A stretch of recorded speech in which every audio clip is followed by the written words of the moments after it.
ഇവിടെ ഈ കാലാവസ്ഥ മാറ്റം നേരിടുന്നതിന് ഏറ്റവും നല്ല പ്രതിവിധി എന്ന് പറയുന്നത് നമ്മൾ ഫോസിൽ ഫ്യൂവൽ ഉപയോഗം കുറയ്ക്കുക എന്നുള്ളത് തന്നെയാണ്.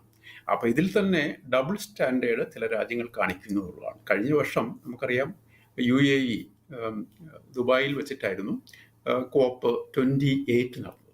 അപ്പോൾ അതിൽ വന്നൊരു തീരുമാനം, അല്ലെങ്കിൽ അതിൽ വന്ന ഒരു നിർദ്ദേശം വന്നത് ഫോസിൽ ഫ്യൂവലുകൾ ഫേസ് ഡൗൺ ചെയ്യണം, അല്ലെങ്കിൽ ഫേസ് ഔട്ട് ചെയ്യണം എന്ന് പറഞ്ഞിട്ടാണ് വന്നത്.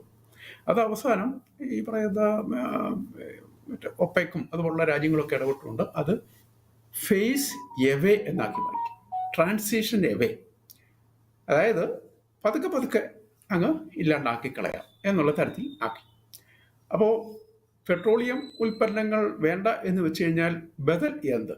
അപ്പോൾ അങ്ങനെയാണ് ഗ്രീൻ ഹൈഡ്രജൻ, അതുപോലെ തന്നെ സോളാർ എനർജി, വിൻഡ് എനർജി, ഇങ്ങനെയുള്ള ആൾട്ടർനേറ്റീവ് സോഴ്സസ് ഒക്കെ. അപ്പോൾ പൊതുവിൽ കാർബൺ ഡൈ ഓക്സൈഡ് എമിഷനെ കുറയ്ക്കാനുള്ള ഏറ്റവും ഫലപ്രദമായ മാർഗം ഈ നോൺ റിന്യൂവബിൾ എനർജി സോഴ്സസിൻ്റെ ഉപയോഗം കുറച്ചുകൊണ്ടുവരികയും റിന്യൂവബിളിലേക്ക് പോവുക എന്നുള്ളതും തന്നെയാണ്.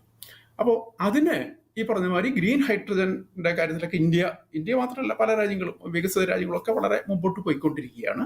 അല്ലെങ്കിൽ തന്നെ പറയുന്നത് 2050 കൂടി ലോകത്തെ ഈ പറയുന്ന ഫ്യൂവൽ പെട്രോളിയം ശേഖരം അവസാനിക്കുന്നതാണ് പറയുന്നത്. 2050 ഇല്ലാണ്ടാവും എന്ന് പറയുന്നുണ്ട്. അപ്പോൾ എന്തായാലും നമുക്കൊരു ബദൽ ഊർജം അത്യാവശ്യം.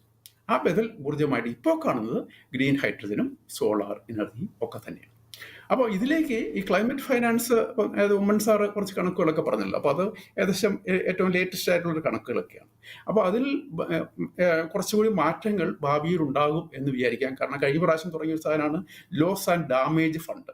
ഇത് ഈ NDCകൾ നടപ്പിലാക്കാനുള്ള ഫണ്ടിനെ കുറിച്ചാണ് പറഞ്ഞത്. ഇതിങ്ങനെ എക്സ്ട്രീം വെതർ, വെള്ളപ്പൊക്കം, വരൾച്ച, അല്ലെങ്കിൽ ഉരുൾപൊട്ടൽ, ഇതൊക്കെ ഉണ്ടായി കഴിഞ്ഞാൽ അതിനെ നേരിടാനുള്ള ഫണ്ടാണ് ഈ ലോസ് ആൻഡ് ഡാമേജ് ഫണ്ട്.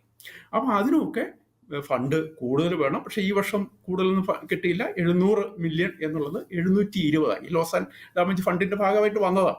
അതുപോലെ തന്നെ ഗ്രീൻ ക്ലൈമറ്റ് ഫണ്ട്, അത് വേറെ പ്രോജക്റ്റുകളൊക്കെ നടപ്പിലാക്കാനുള്ളതാണ്. ഇപ്പോൾ ഈ പറയുന്ന പ്രധാനമായിട്ടുള്ള ഇപ്പോൾ പറഞ്ഞ ഈ ക്ലൈമറ്റ് ഫൈനാൻസ് പ്രധാനമായിട്ടും NDCകൾ, climate action plan, nationally determined contributions നടപ്പിലാക്കാനുള്ളതാണ്. ഭാവിയിൽ ഇതൊക്കെ ശരിയായി വരും എന്ന് നമുക്ക് പ്രതീക്ഷിക്കാം.